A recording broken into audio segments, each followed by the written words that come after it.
Mass రేపిస్టుకు Modi మద్దత్. 400 మంది మహిళలపై ప్రజ్వల్ అత్యాచారం. అతనికి మద్దతుగా మోడీ ప్రచారం చేశారు. అన్ని తెలిసి జేడీఎస్ తో పొత్తు. రాహుల్ గాంధీ ప్రజ్వల్ కు లుక్అవుట్ నోటీసులు జారీ చేసిన సిట్. 400 మంది అమ్మాయిలను అత్యాచారం చేసినోనికి ఇదే బీజేపీ టికెట్ ఇచ్చి పూలే బోకే ఇచ్చి వాని సన్మానించిందట. ఇక గింతకంటే సిగ్గున్నారా?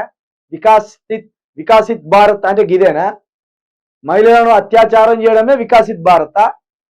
బేటీ పడావో బేటీ పడావో అన్నోగా ఏమైంది నీ దిక్కుమాల నినాదాలు?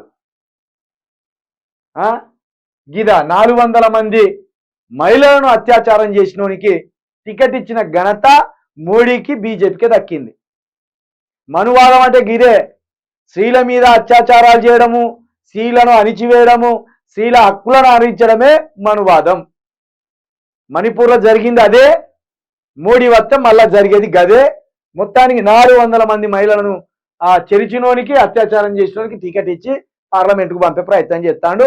మరి గిటాంటి బీజేపీని ఓట్లేయాలని అనుకోవడం దౌర్భాగ్యం. ఇంకా దేవుళ్ళ పేరు మీద, జై శ్రీరామ్ పేరు మీద ఇంకా ఇటువంటోడు ఓట్లాడడం ఇంకా విరుద్ధం. రావణాసురుడు సీతను ఎత్తుకపోయినందుకు రాముడిపై సంహరించింది అంటారు కదా. మరి 400 మంది అమ్మాయిలను చేర్చినోడిని రాముడు మెచ్చుకుంటాడా? వీనికి ఓట్లెత్తే రాముడు మెచ్చుకుంటాడా?